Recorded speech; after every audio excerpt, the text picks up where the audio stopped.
wholeness, and welcome to another Locks the Chef Joint family. My name's Raul, and I thank you sincerely for tuning in to today's episode where we're talking abandonment issues. If you smell la la la la la la la, what the Locks is cooking.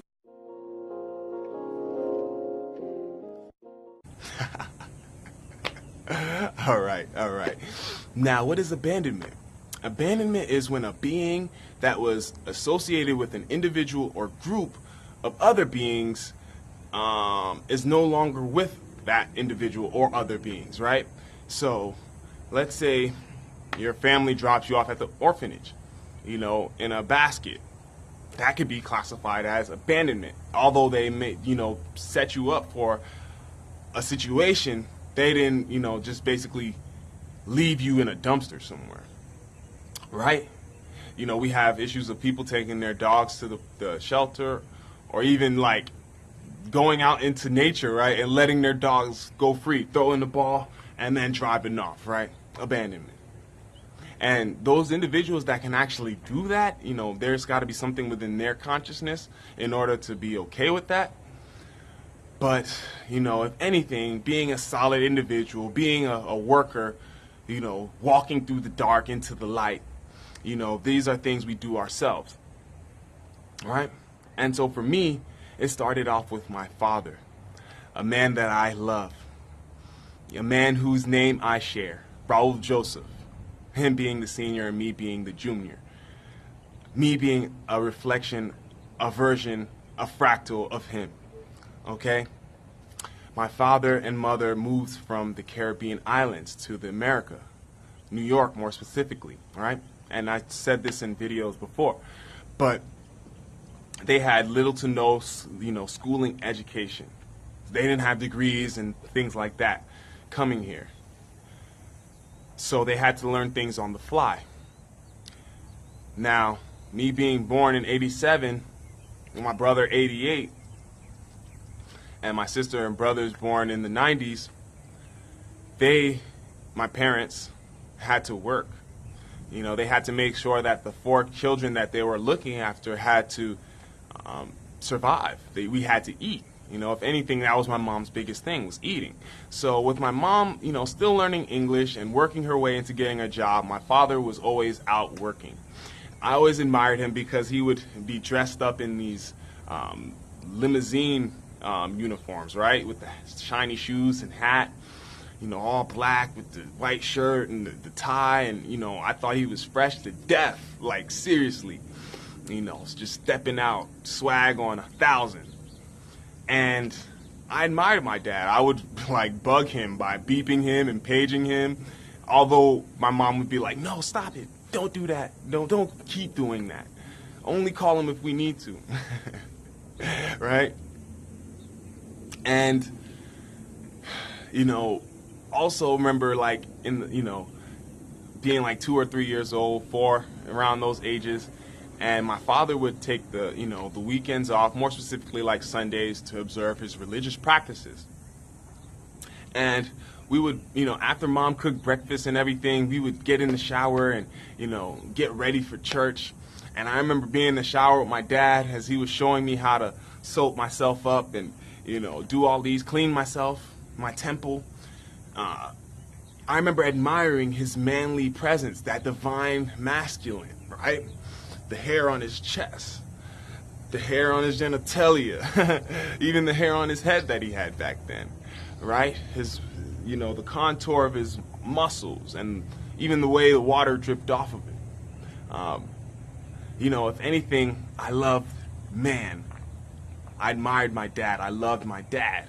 And this wasn't in a homosexual way, incestual way. This was in a loving, balanced way, a divine, innocent way, because I was a child.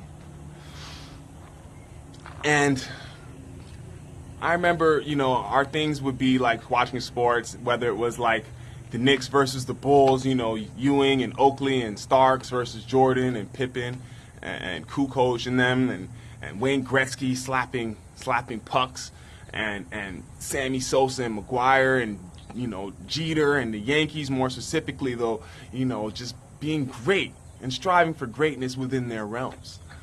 And so this is what we grew up in. And I remember my dad being very active in the participation of watching these sports. And so that brought me to him even more, man.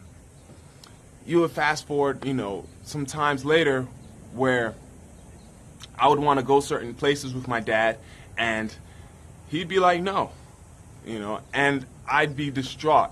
I'd go into a corner somewhere where no one else was, and I'd basically tear open my chakra, crying, right?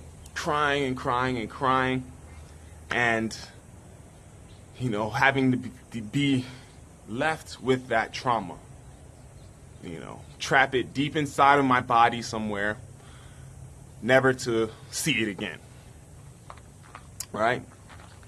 And so this trauma being trapped inside my body can be analogous to a thorn sticking out of a side, right?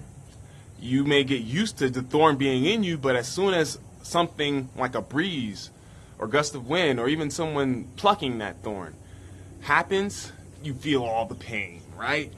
It affects you then. And so not being able to go with my father in certain places, although I loved him, had a huge, profound effect on me. I would fast forward later to where my parents would get divorced, and I would be in a confused state. And I would begin to super resent my dad to the point where I, for 3 years or about even 1,000 days or something like that, not even talk to him. Not call him, write him. Emailing and texting and stuff wasn't as prevalent back then, although it was available. We didn't do these things to each other. And I didn't think about doing that to him. If anything, I gravitated towards other figures that I looked up as male figures in the absence of my father. And I gravitated towards them. Then fast forward to, teenager, after high school, and hanging out and being with friends, and the same things happening. Like, we would all start hanging out at mutual places with mutual friends, and then you would see mutual friends hanging out with other mutual friends, and you not even being, called, but you were probably being discussed, right? Because we know how that goes. But then just really feeling some type of way about that. Like, oh, okay, so these dudes out here want to chill, not even pick up the phone and call me and let me know, hey, we chilling over here. So, even passing my house to go and chill with each other and not stopping by like, yo, what up? What up, Jay? Like, yo, we here. We about to go over the other spot and hang out with the dudes. And, you know what I'm saying? Like, none of that. So I started to kind of even resent some of my friends in that way. And they, I guess, became acquaintances, as I would become later to figure out. With these friends becoming acquaintances, that made it easier for me to no longer really tie my emotions and associate them necessarily with the acquaintance, because, hey, you guys are going to do what you're going to do. But the obverse side of that was, me going into a state of introvertedness. Now, it's already a messed up thing that I was shy and petrified to talk. And in front of people, take my shirt off. I was just petrified of myself, low self-esteem, these things that I've discussed. And so I would just go into a corner, right? Play video games. I would actually project into another reality via the video game and not worry about things that was happening then. I would, smoke marijuana. I would drink beer and alcohol, liquor, right? Spirits and that type of thing. And just pretty much drown out any type of self that kind of wanted to come through and explain something to me. All right? And I realized this wasn't the way to go. This was not the way to go. And something, I guess my higher self said, all right, we're gonna switch things up a bit. We're gonna get your stuff stolen so that you no longer have the video game, right? You no longer have the TV to gravitate towards, and you have to get in touch with the being. And so my higher self basically sent Tank in. And Tank was the first being that started to allow me to learn compassion. He started to bring me back to a state of balance. He taught me different things, like speaking in different languages, such as the body language. And these were tools that I seriously, desperately needed at the time, in order for my growth and transformation to becoming the greatest version of myself. You feel me? So I'm truly grateful for Tank. And that's why I've done what I've done for him, from the ages of 20, 21 till now. Almost 30 years old. All right? So getting Tank really allowed me to open my heart more again. Because at that point, things were happening, the traumas and everything. So my heart started to close and lock up. And that wasn't the greatest feeling. Because my reality, basically reverberated that. I'll be getting into tickets or getting tickets from officers and pulled over and all this other shit. And, it was just ridiculous, right? I couldn't sustain a relationship with a woman or girls, whatever. I was just imbalanced. You feel me? And these were from the traumas. Okay? And so, having worked with my heart before I even knew what a chakra was, really started to change things for me. I started to attract people in my life that would, vibrate on a higher level, that allowed me to expand my mind and consciousness into greater depths and truly, truly begin that alchemical transformation. Okay? Now, having not talked to my father, for 3 years, one of the first things I did was forgive him. I called him, told him I loved him, although we never grew up with him saying that, as a little side story. I guess the love was there because the lights were on. We had, food in the fridge. We had the ability to go and watch TV, which our Haitian counterparts necessarily did not have those luxuries. So in those senses, I feel like my dad was like, yo, I love you because I'm taking care of you guys. But what we know now is that material things are just that, material.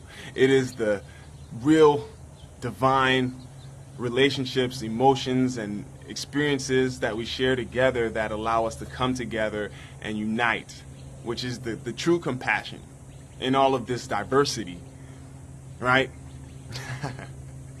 So I loved my dad, man, and I made sure that I wouldn't go 1,000 days without talking to him. All right? And even those friends, I forgave them because I started to realize that we all have some type of trauma, and things we do until we face that trauma and release it will subconsciously and unconsciously revert into our daily lives, continuing that cycle, that rotation, right? Till you break it. Yeah, you break the cycle and create ones that you want. And I created ones of love, compassion, wholeness, balance, and, everything. Because all is self. Man, it's about 100-something degrees out here, man. Seriously. So I don't even know how. Well, let's see. Okay. Yeah, it's about, it says 90 degrees about, man. But I'm about to end this video. All right?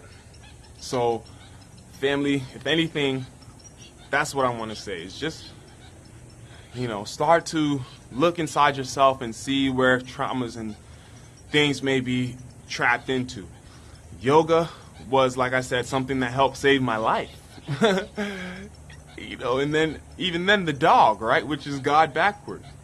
But certain things and systems came into my life that allowed me to be in front of you to where I'm not shy and, petrified of expressing myself.